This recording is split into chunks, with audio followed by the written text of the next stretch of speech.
most dreadful luck. I feel terrible that you've been left alone all this time. The traitorous Dr. Grey tried to steal the annular spectrum, a ring I developed to allow perception and alteration of colour. Some call them impossible colours. Impossible for Dr. Grey, maybe. Anyway, something went wrong. I turned a strange shade and became invisible. The ring, it fractured, scattering coloured shards far and wide. I stayed at home for many weeks, watching, waiting, existing on this coloured plane. I couldn't speak to you, nor interact with anything in the mono world. So I left. I left for the university where I hid away the coloured tools I had created. I pray you have found what is left of the ring.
Since the beginning, we have pointed to the sky and declared it blue. It is this shared vision, this unquestioned understanding which connects us. But are you really seeing blue the same way I see it? Perhaps blue is nothing more than a shade of grey to you. Perhaps everyone in this world sees nothing but shades of grey. Don't you see, Hugh? This is why we're here.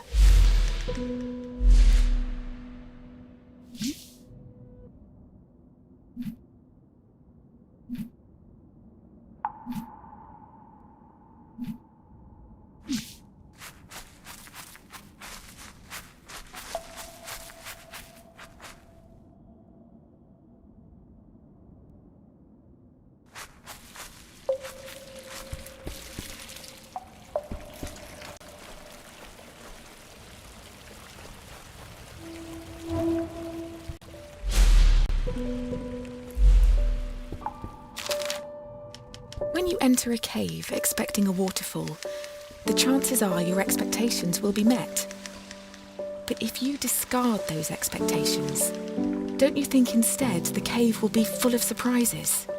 I ask for you, Hugh, to abandon your expectations, to pull me back from the brink of unreality. I need you to see the world not for what it is, but for what it can be.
Did you know, Hugh, that purple is at the very end of the visible spectrum?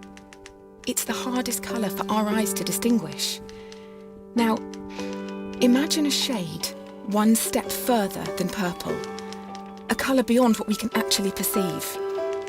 We call these impossible colours. And I fear that this is where I currently reside.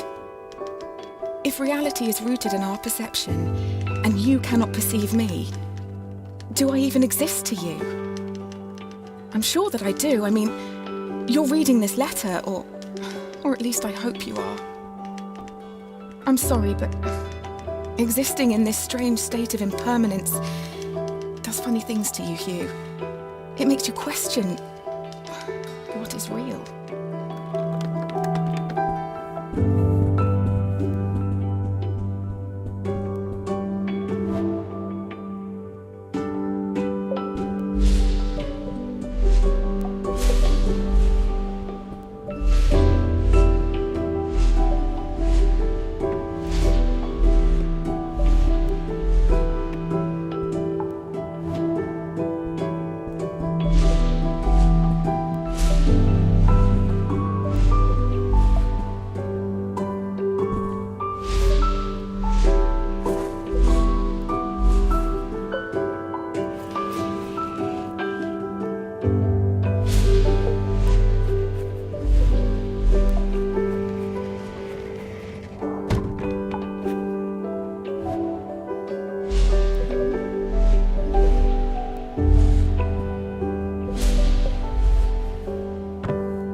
The university gardens were bathed in an earthy orange light when I first met Dr. Gray. Summer had come and gone, and a cold autumnal crispness had caught me off guard. I sat on the grass, surrounded by my books and papers, when a cool breeze threatened to blow my notes across the lawn. A page escaped my reach and took flight. A man not much older than myself chased after it, catching it on his third or fourth attempt. I remember his gentle smile when he returned it. He started talking, and I was surprised that he had read my work in the university journal. He said he was a professor and that he hoped we could work together someday. It's funny, Hugh, how something so small can change so much.